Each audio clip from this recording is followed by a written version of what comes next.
Hello dear learners. आज का ये जो वीडियो है ये बहुत ही स्पेशल है क्योंकि इसमें आज हम लोग डिस्कस करेंगे हीट बजट के बारे में। और जनरली जो है हीट बजट वाला टॉपिक स्टूडेंट्स को बहुत डिफ़िकल्ट लगता है। इसमें ये कैलकुलेशन और जो नंबर्स हैं वो समझ में नहीं आ पाते हैं कि किस तरीके से इसे बैलेंस किया गया है और ये कैसे बनाया गया है। तो इसके बारे में हम लोग बात करेंगे आज। तो हीट बजट स्टार्ट करने से पहले मैं आपको कुछ बेसिक बातें बता देना चाहती हूँ जो कि इम्पॉर्टेंट है जानना। तो देखिए, सबसे पहले हीट बजट के बारे में जब हम बात करते हैं तो ये पता होना चाहिए कि बजट मतलब कि आपकी जो इनकम होती है और आपका जो खर्चा होता है, एक्सपेंडिचर जो होता है, उन दोनों की वैल्यू एकदम बराबर आनी चाहिए। तभी हम मानते हैं कि इनकम और एक्सपेंडिचर अगर इक्वल हो गया है तो बजट बन गया है, ये तभी माना जाता है। तो अब आप देखिए कि सन से आपको पता है कि जो सोर्स ऑफ एनर्जी है हमारे एटमॉस्फेयर में वो सन है। और सन से जो रेज आती है वो किस रूप में आती है? शॉर्ट वेव्स के रूप में आती है। ठीक है, शॉर्ट वेव को शॉर्ट वेव क्यों कहा जाता है ये मैंने अपने प्रीवियस वीडियोस में डिस्कस किया है ऑलरेडी। नहीं पता है तो एक बार देख लीजिए उन्हें। तो जो सन से रेज आती है वो शॉर्ट वेव्स के रूप में आती है और जब वो हमारे एटमॉस्फेयर से टकराती है तो हमारा एटमॉस्फेयर उस आने वाली इनकमिंग शॉर्ट वेव्स के लिए कैसे काम करता है? ट्रांसपेरेंट काम करता है, यानी पारदर्शी। तो उन सारी जो शॉर्ट वेव्स है उन्हें वो एटमॉस्फेयर जो है वो हमारी अर्थ तक आने देता है। और जब वो वेव्स हमारी अर्थ पे आती है तो हमारी अर्थ को जो इंसोलेशन मिलता है उसको हमारी अर्थ क्या करती है? एब्जॉर्ब कर लेती है, यानी अवशोषित कर लेती है, अपने अंदर सोख लेती है। और जब वो अर्थ उस इंसोलेशन को, उस सौर्य ताप को अपने अंदर सोख लेती है तो अर्थ का टेम्परेचर भी बढ़ जाता है। और हमने एक नियम पढ़ा था कि 0 डिग्री से ज़्यादा अगर किसी ऑब्जेक्ट का टेम्परेचर होता है तो वो अपने अंदर से हीट को वापस से रिफ्लेक्ट करने लगती है, रेडिएट करने लगती है। तो अर्थ भी यही करती है, अपने अंदर से हीट को रिलीज़ करती है, रेडिएट करती है। लेकिन अर्थ से जो बाहर निकलने वाली किरणें होती हैं वो क्या कहलाती है? लॉन्ग वेव्स, यानी कि दीर्घ तरंगें, या फिर उन्हें टेरेस्ट्रियल वेव्स भी कहा जाता है। बट वो जो अर्थ रेडिएट करती है उसके लिए हमारा एटमॉस्फेयर कैसा होता है? अपारदर्शी, यानी ओपेक होता है। ठीक है, इतनी चीज़ हमने डिस्कस की थी। अब कुछ और बातें देख लेते हैं कि सन जो है उससे जब हमारी रेज आती है तो वो हमारे एटमॉस्फेयर की अलग अलग लेयर से गुजरती है। जैसे कि आयनोस्फेयर से जब गुजरती है तो सन की ही रेज में जो एक्स रेज मिक्स होती है, एक्स रे किरणें, वो एक्स रेज को आयनोस्फेयर अपने अंदर एब्जॉर्ब कर लेता है। तो हमारी अर्थ तक वो एक्स रे की जो किरणें हैं वो नहीं आ पाती है। ऐसे स्ट्रेटोस्फेयर क्या करता है? स्ट्रेटोस्फेयर सन की जो रेज है उनमें से अल्ट्रा वायलेट रेज को सोख लेता है। ऐसे ट्रोपोस्फेयर जो है, जब बाकी की बची हुई एक्स रेज और यूवी रेज को निकालने के बाद में जो बाकी की बची हुई रेज हमारी अर्थ तक आती है तो उसमें 4 तरीके की चीज़ें होती है। यानी ट्रोपोस्फेयर में आपको 4 तरीके के प्रोग्राम्स देखने को मिलते हैं: स्कैटरिंग, डिफ्यूजन, रिफ्लेक्शन और एब्जॉर्प्शन। और ये मैंने अपने प्रीवियस वीडियो में डिस्कस कर दिया था कि ये चारों क्या होते हैं, तो एक बार अच्छे से आप देख लेना। ठीक है, चलिए तो अब हम बात करते हैं आगे अपने ये मैंने बेसिक चीज़ें आपको बता दी है। अब हम बात करते हैं अपने हीट बजट के बारे में। तो पढ़ना स्टार्ट करते हैं। देखिए, यहाँ पे डायग्राम आपको दिया हुआ है और अर्थ के हीट बजट को उसमें दिखाया गया है। पृथ्वी ऊष्मा का न तो संचय करती है ना ही ह्रास करती है, यानी कि अर्थ का नेचर कैसा होता है कि ना तो वो अपने अंदर सन की जो हीट है उसको एक्यूमुलेट करती है और ना ही उसको वो पूरी तरीके से वो निकाल देती है। तो वो बेसिकली क्या करती है? अपने अंदर की हीट को बैलेंस करके रखती है, जितना आया उतना चला गया। इस तरीके से वो अपने हीट को बैलेंस करती है, अपने तापमान को स्थिर रखती है। ऐसा तभी संभव हो पाता है जब सूर्य विकिरण के द्वारा सूर्य ताप के रूप में ऊष्मा एवं पार्थिव विकिरण के द्वारा अंतरिक्ष में ताप जो है वो बराबर जाता रहे। यानी जितनी इनकमिंग हो रही है उतनी की उतनी आउटगोइंग भी होनी चाहिए, तभी अपनी अर्थ का जो बैलेंस है, हीट बैलेंस है, वो बराबर रहेगा। ठीक है, अब जैसे हम इसको सपोज करके चलते हैं, मान लेते हैं कि वायुमंडल से की ऊपरी सतह पर जो सूर्य ताप प्राप्त हो रहा है वो 100% है। ठीक है, अब मैं एक बार के लिए बुक को हटा देती हूँ और आपको एक जनरल वे में समझाती हूँ। लेकिन उससे पहले एक टर्म यहाँ पर आई है एल्बिडो, बीच में एक शब्द आएगा एल्बिडो, जिसको अपन देख लेते हैं। एल्बिडो का मतलब होता है the reflected amount of radiation is called the albedo of the earth. ठीक है, मैं इसको आपको एकदम आसान शब्दों में समझाती हूँ और पूरा हीट बजट समझाने के बाद में हम उसको बुक से पढ़ेंगे। देखिए, एल्बिडो का मतलब होता है कि हमारी अर्थ के ऊपर जितनी भी किरणें आती है, जो सोलर रेडिएशन आती है, सूर्य की किरणें आती है, जब वो हमारे एटमॉस्फेयर से होकर गुजरती हैं तो रास्ते में उसको कुछ अलग अलग प्रोग्राम से गुजरना पड़ता है। एक तो होता है स्कैटरिंग, यानी कि बिखराव, प्रकीर्णन। एक होता है रिफ्लेक्शन, यानी कि किसी चीज़ से टकराकर वापस चले जाना, वो रिफ्लेक्शन होता है। और एब्जॉर्प्शन होता है, किसी भी टेम्परेचर को जब कोई बॉडी एब्जॉर्ब कर लेती है, सोख लेती है। तो ये 3 चीज़ें रास्ते में होती है। ठीक है, किस पर होती है? सोलर रेडिएशन पे, जब वो एटमॉस्फेयर के अंदर हमारे अर्थ तक आती है तब। अब देखिए, इन तीनों में से ये जो रिफ्लेक्शन आपको दिख रहा है, ये जो रिफ्लेक्टेड रेडिएशन होता है, यही क्या कहलाता है? एल्बिडो कहलाता है। यानी कि मान लीजिए कि हमारी अर्थ तक सन की जो रेज आई, उसको सन ने हमारी अर्थ तक वो रेज आई और हमारी अर्थ ने उसको नहीं रखा अपने अंदर और उसको टकराकर वापस भेज दिया। तो जो टकराकर वापस जाने वाली जो रेज होती है उसी को एल्बिडो कहा जाता है। ठीक है, इसको हम एक एग्जाम्पल से समझते हैं। देखिए, मान लीजिए आपके पास में एक है अर्थ की सरफेस जो नॉर्मल सरफेस है, ठीक है, यानी कि कोई भी ब्राउन कलर की मिट्टी से बनी हुई, और एक है बी सरफेस जो कि पूरी आइस से कवर्ड है, ठीक है, स्नो से कवर्ड है।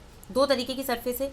मान लीजिए कि 100 यूनिट की मात्रा में कोई भी सन की रेज आ रही है, 100 यूनिट की मात्रा में, ठीक है, सपोज कीजिए। तो 100 यूनिट आई, हमारे नॉर्मल सरफेस से टकरा के उसमें से 40 यूनिट जो है वो चली गई, ठीक है, नॉर्मल जो सरफेस था उससे टकराई, 40 यूनिट वापस से क्या हो गई, रिफ्लेक्ट हो गई। तो बची कितनी हमारी अर्थ के पास में, 60, क्योंकि 40 तो चली गई तो 60 बची। अब ये 60 क्या करेगी, हमारे एटमॉस्फेयर को और हमारी अर्थ को गर्म करने का, हीट करने का काम करती है। तो एल्बिडो तो क्या हो गया, जो चला गया, और जो बचा हुआ है वो हमारे एटमॉस्फेयर को और हमारी अर्थ को हीट करने का काम करता है। तो गया कितना, 40, तो एल्बिडो हो गया 40, बचा कितना, 60, तो ये हमारे एटमॉस्फेयर को और हमारी अर्थ को हीट अप करने के लिए काम में आएगा, यानी 60। ठीक है, अब हम आइस सरफेस के बारे में बात करते हैं। इस पर भी 100 यूनिट आई है सन की रेज की, चली कितनी गई, इससे टकराकर रिफ्लेक्ट कितनी हो गई, 90 यूनिट, तो बची कितनी, 10 यूनिट। तो एल्बिडो कितना हो गया, जो चला गया, यानी कि 90, और लेफ्ट फॉर एटमॉस्फेयर हीटिंग वो कितनी है, 10 यूनिट। तो अब आप देखिए कि जितना एल्बिडो ज़्यादा होगा, हमारी अर्थ को और एटमॉस्फेयर को गर्म करने के लिए, उसको हीट करने के लिए उतनी ही कम मात्रा बचती है, और जितना एल्बिडो कम होगा उतना ज़्यादा हीट जो है वो बचती है हमारे एटमॉस्फेयर और अर्थ को गर्म करने के लिए। तो बेसिकली आपको लॉजिक समझ में आ गया होगा कि जब भी एल्बिडो ज़्यादा होगा तो किसी भी चीज़ का टेम्परेचर कम होगा, यानी आप देख रहे हैं ना, एल्बिडो ज़्यादा है तो टेम्परेचर कम है, इसीलिए स्नो से कवर्ड जो एरियाज होते हैं वो हमेशा जमे रहते हैं। जबकि एल्बिडो कम होगा तो टेम्परेचर हमेशा ज़्यादा होगा। तो इसको अगर हम एक नियम के रूप में लिखना चाहें तो एक रूल क्या समझ में आता है कि albedo is inversely proportionate to temperature, यानी कि एल्बिडो व्युत्क्रमानुपाती होता है टेम्परेचर के। इसका मतलब हुआ कि जब भी दोनों में से कोई भी एक चीज़ बढ़ती है, एल्बिडो बढ़ रहा है तो टेम्परेचर कम हो जाएगा, और टेम्परेचर बढ़ रहा है तो एल्बिडो कम हो जाएगा। दोनों में कैसा रिलेशन है, इनडायरेक्ट रिलेशन है, इन्वर्स रिलेशन है, उल्टा रिलेशन है। ठीक है, तो आई होप आपको ये नियम समझ में आ गया होगा। अब कभी कभी क्या होता है कि पोल्यूशन जब होता है, बहुत ज़्यादा पोल्यूशन बढ़ जाता है, तो ब्लैक कार्बन जो होता है, ब्लैक कार्बन के छोटे छोटे से जो पार्टिकल्स होते हैं, वो हमारी आइस की जो सरफेस होती है, आइस से बनी हुई जो स्नो से कवर्ड जो हिस्सा होता है उसके ऊपर वो जम जाते हैं, जिसकी वजह से जब सन की रेज आती है तो उस ब्लैक कार्बन के कणों से टकराती है, तो बहुत ज़्यादा जितना रिफ्लेक्ट होनी चाहिए थी, 90 यूनिट रिफ्लेक्ट होनी चाहिए थी, उतनी नहीं हो पाती, बल्कि कम ही रिफ्लेक्ट होती है। तो हमारी अर्थ को गर्म करने के लिए ज़्यादा बच जाती है। इसलिए धीरे धीरे धीरे धीरे क्या होता है, टेम्परेचर बढ़ने लगता है और जो ग्लेशियर्स भी जो होते हैं वो पिघलने लगते हैं। इसी को हम ग्लोबल वार्मिंग कहते हैं, और क्लाइमेट चेंज भी इसी से रिलेटेड है। तो आप देख सकते हैं एल्बिडो का बेसिकली हमारे हीट बैलेंस के अंदर बहुत बड़ा रोल होता है, बहुत ही बड़ा। हीट को बैलेंस करने में बहुत बड़ा इंपॉर्टेंट रोल प्ले करता है। और आपको एक फैक्ट मैं बता देती हूँ कि स्नो या आइस होती है उसका एल्बिडो सबसे ज़्यादा होता है। उसका एल्बिडो कैसा होता है, सबसे ज़्यादा। तो जितना ज़्यादा डार्क कलर की का कोई ऑब्जेक्ट होता है, जैसे ब्राउन कलर की कोई सॉइल है, उसका एल्बिडो आपको कम देखने को मिलेगा, जबकि कोई स्नो से कवर्ड एरिया होगा उसका एल्बिडो ज़्यादा होगा। आई होप आपको क्लियर हो गई होगी चीज़ें। अब हम बढ़ते हैं हीट बजट की तरफ। देखिए, ये रहा हीट बजट, सिर्फ एक पेज के अंदर आपको अभी समझ में आ जाएगा हीट बजट क्या होता है। तो बिल्कुल भी घबराना नहीं है, और बस चीज़ों को समझने की कोशिश करनी है कि किस तरीके से चीज़ें काम कर रही हैं, बस। ठीक है, आपको आराम से समझ में आ जाएगी चीज़ें।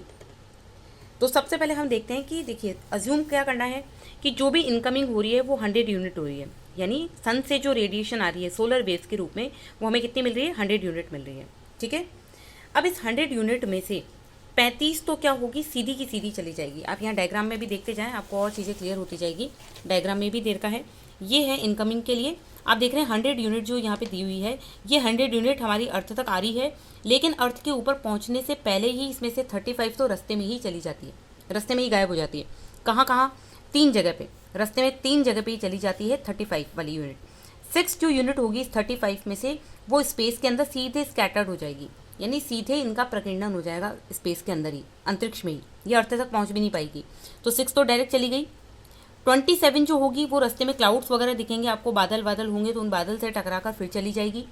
और जो 2 यूनिट होगी वो हमारी अर्थ की जो आइस से कवर्ड हिस्से होंगे उनसे टकराकर वापस चली जाएगी। तो बेसिकली इस 35 यूनिट का तो हमारी अर्थ को हीट करने में कोई रोल है ही नहीं। ठीक है, सन से हमें कितनी मिली थी, 100, जिसमें से ये 35 जो है वो यूँ सीधी की सीधी ही चली गई। ये रहा इसका क्लासिफिकेशन। ठीक है, ये डिटेल में भी आपको पढ़ने हैं क्योंकि इनसे भी क्वेश्चन पूछ लिए जाते हैं। तो 35 क्या हो गया, हमारी अर्थ का एल्बिडो हो गया, ठीक है ना, क्योंकि इसका कोई सीधा रोल ही नहीं है। तो 6 यूनिट, 27 और 2 यूनिट ये आपको ध्यान रखने हैं। अब देखिए 100 आई थी, उसमें से 35 सीधे ही चले गए, बचे कितने 65। तो हम जब हिसाब देंगे वापस आउटगोइंग के टाइम में तो हमें 65 का हिसाब देंगे। क्यों? क्योंकि भाई 100 में से 35 तो हमें मिले ही नहीं है, तो इसका हिसाब क्यों देंगे। तो हम हिसाब क्या करेंगे 65 यूनिट का। अब ये 65 यूनिट भी दो पार्ट्स में बटी हुई है, एक तो है 51 यूनिट और एक है 14 यूनिट। ठीक है, अब इसमें से सबसे पहले 14 यूनिट के बारे में पता करते हैं। ये 14 यूनिट का क्या काम है, ये सीधा एटमॉस्फेयर इसको क्या कर लेता है, अवशोषित कर लेता है। जब ये 65 यूनिट हमारी अर्थ की तरफ आ रही होती है तो रास्ते में 14 यूनिट को एटमॉस्फेयर अपने अंदर अवशोषित कर लेता है, एब्जॉर्ब कर लेता है। ठीक है, इसका मतलब कि एटमॉस्फेयर को हीट करने में इसका रोल है 14 यूनिट का, इसलिए हम इसको जब आउटगोइंग पढ़ेंगे तो वहाँ पर भी वापस से ऐड करेंगे। तो ध्यान रखना ये यहाँ पर भी है और यहाँ पर भी काम में आएगी। ठीक है ना। अब बची 51 यूनिट, क्योंकि 65 में से 14 चली गई, 51 बची। ये 51 यूनिट क्या है, हमारी अर्थ का हीट बजट है एक तरीके से, क्योंकि हमारी अर्थ के ऊपर तो यही आ रही है, तो हमारी अर्थ को जो बजट का हिसाब देना है वो 51 का देना है। अब ये 51 जो है इसको हमारी अर्थ एब्जॉर्ब करती है, और आपको पता है कि जब वो एब्जॉर्ब करेगी तो वो हीटअप हो जाएगी, गर्म हो जाएगी, और वो खुद भी अपने अंदर से रेडिएशन निकालेगी, रिलीज करेगी। तो बेसिकली ये 51 यूनिट भी वापस से रेडिएट कर दी जाती है बाद में, जब आउटगोइंग के टाइम पे पढ़ेंगे तब। अब इस 51 का क्या हिसाब है, 51 में भी दो पार्ट्स हैं, एक है 34, एक है 17। 34 का क्या होता है, 34 डायरेक्टली सन से हमारी अर्थ तक आती है, डायरेक्टली। आप देख सकते हैं इस डायग्राम में, ये 34 जो आपको दिख रही है ये वाली, ये डायरेक्ट आ रही है। ठीक है, बिना किसी रुकावट के डायरेक्ट हमारी अर्थ तक आ रही है।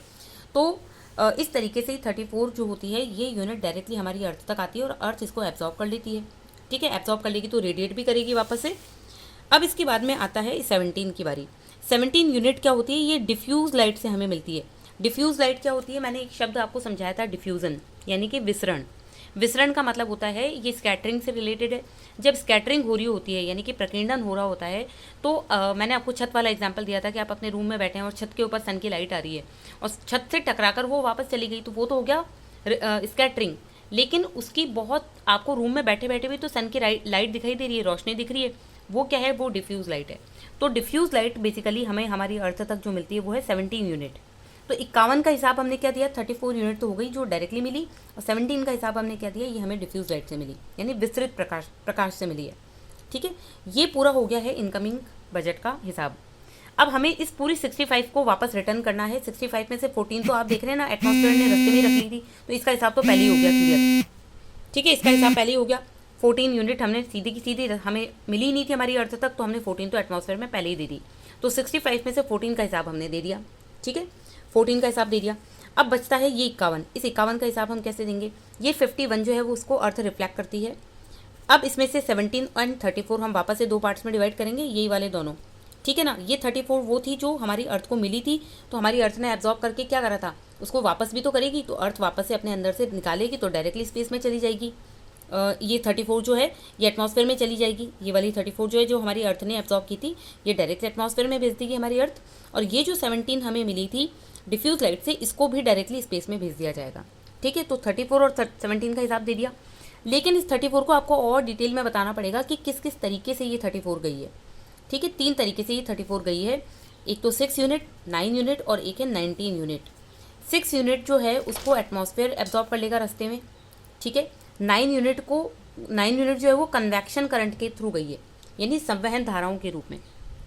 कन्वेक्शन क्या होता है, कंडक्शन क्या होता है और एडवेक्शन क्या होता है, ये सब मैंने अपने प्रीवियस वीडियो में समझाई हुई चीज़ें हैं, अच्छे से बहुत डिटेल में मैंने वहाँ बताई है, एक बार वहाँ देख लीजिए।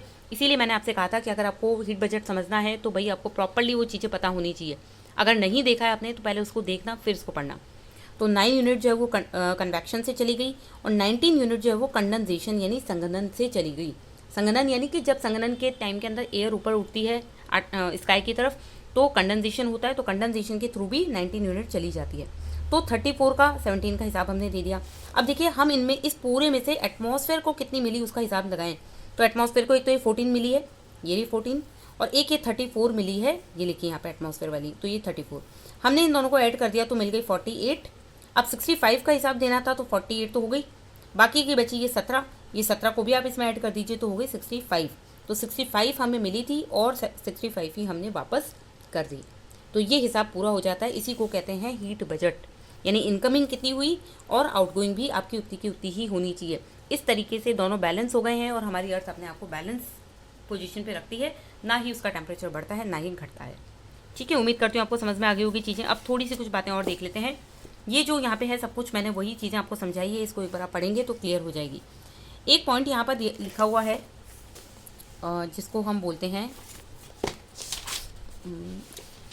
Variation in the net heat budget at the earth surface. अब देखिए हमारी अर्थ जो है आपको पता है कि उसके ऊपर टेम्परेचर सब जगह पे एक जैसा नहीं है, कम कहीं पे कम मिलता है, कहीं पे ज़्यादा रिसीव होता है, सब जगह पे इन अनइवन क्वांटिटी है इसकी। तो कुछ एरियाज ऐसे हैं जहाँ पर जो है जैसे स्नो से कवर्ड है, तो वहाँ पे एल्बिडो ज़्यादा है, तो सन की जो रेज हमारी अर्थ तक पहुँच पाती है वो कम पहुँचती है, यानी हीट करने के लिए कम बच पाती है क्योंकि एल्बिडो ज़्यादा है। तो उस जगह पे तो क्या होता है कि एक्सेस हो गई किसी चीज़ की, और मतलब अधिक मात्रा हो गई। और जो एरियाज़ ऐसे हैं जहाँ पे एल्बिडो जहाँ का कम है तो वहाँ पर हीट ज़्यादा होती है, चीज़ें अर्थ ज़्यादा गर्म हो जाती है। तो इस तरीके से हर जगह पे किसी किसी जगह पे हीट बजट जो होता है वो प्लस में होता है यानी पॉजिटिव होता है, और कुछ जगह पे हीट बजट नेगेटिव में होता है यानी माइनस में होता है। तो अब ये प्लस और माइनस में होता है, इसका मतलब ये नहीं है कि जो ठंडे एरिया है वो हमेशा ठंडे ही रहते हैं, जो गर्म है वो गर्म ही रहते हैं, ऐसा नहीं होता है। हमारी अर्थ के ऊपर आपको पता है ओशन करंट्स भी चलते हैं, महासागरीय धाराएं चलती है, पवनें चलती है, विंड्स चलती हैं। उसकी वजह से जो गर्म एरियाज़ होते हैं यानी कि उष्ण कटिबंधीय एरियाज़ हैं, इनको हम बोलते हैं tropical areas. In tropical areas से जो एक्स्ट्रा हीट होती है उसको ले जाकर जमा कर दिया जाता है ठंडे एरियाज़ में यानी हायर लैटिट्यूड्स पे जमा कर दिया जाता है। और किसके थ्रू करते हैं ये काम? विंड्स के थ्रू किया जाता है, ओशन करंट्स भी करते हैं। तो बेसिकली तापमान जो है उसका वितरण प्रॉपरली होता है, उसका टेम्परेचर का जो डिस्ट्रीब्यूशन है वो प्रॉपरली किया जाता है, जिससे हमारी अर्थ ना तो बहुत ज़्यादा गर्म होती है ना ही बहुत ज़्यादा ठंडी रहती है। तो इसके सारे तो आप देखिए हायर लैटिट्यूड्स ना तो ज़्यादा जमते हैं और ना ही जो उष्ण कटिबंधीय एरियाज़ हैं वो बहुत ज़्यादा गर्म होते हैं, क्योंकि अगर ये टेम्परेचर को रीडिस्ट्रीब्यूट ना किया जाए तो जो गर्म एरियाज़ है वो तो एकदम गर्म हो जाएंगे, हीट इंजन बन जाएंगे, और जो ठंडे हैं वो बहुत ठंडे रहेंगे। तो अर्थ के ऊपर तो इम्बैलेंस क्रिएट हो जाएगा, लेकिन अर्थ अपने पूरे के पूरे सरफेस पे बैलेंस रखती है इस हीट बजट के माध्यम से। ठीक है, तो ये हमारा हीट बजट कंप्लीट होता है। उम्मीद करती हूँ आपको अच्छे से समझ में आ गया होगा। इसमें जो वर्ड्स जो टर्म्स आई हैं अगर आपको यहाँ क्लियर नहीं हुई है तो आपको प्रीवियस वीडियोज़ देखने होंगे, तभी वो चीज़ें समझ में आ पाएंगी। ठीक है, अब हीट बजट के बारे में आपके क्या कमेंट्स हैं, आपके क्या फीडबैक्स हैं, प्लीज़ एक एक कमेंट आप वीडियो देखने के साथ ही इसके कमेंट बॉक्स में ज़रूर लिखें कि आपको चीज़ें कैसी लग रही है, समझ में आ रही है नहीं आ रही है। और वीडियो को लाइक ज़रूर किया कीजिए गाइस प्लीज़। आप लोग देखते ज़्यादा हैं, व्यूज़ तो ज़्यादा है बट लाइक्स बहुत कम है, तो भाई प्लीज़ सामने वाले को भी मोटिवेशन मिलता है और अच्छे अच्छे वीडियोज़ बनाने का। एक वीडियो के लिए बहुत मेहनत की जाती है, एनसीईआरटी के एक एक शब्द को समझा जाता है कि मैं आपको बहुत अच्छे से समझा सकूं। बहुत सारे क्वेश्चंस मैं और लेकर आऊँगी, यूपीएससी में भी जो भी क्वेश्चंस आए हैं वो भी मैं लेकर आऊँगी भी कुछ टाइम में। तो आप देखिए कि आपके लिए बेस्ट से बेस्ट वर्क मैं करने की कोशिश कर रही हूँ, बट मैं बदले में केवल आपसे जो है चैनल को शेयर करने, सब्सक्राइब करने, लाइक और एक एक कॉमेंट, बस इतनी ही उम्मीद मैं रखती हूँ कि आप लोग इसे करें और समझें, चीज़ों को अच्छे से देखते रहें। तो मिलते हैं अपने अगले वीडियो में जिसमें हम लोग डिस्कस करेंगे इसी चैप्टर का नेक्स्ट पार्ट टेम्परेचर। ठीक है, तो मिलते हैं अपने नेक्स्ट वीडियो में। Thank you all of you.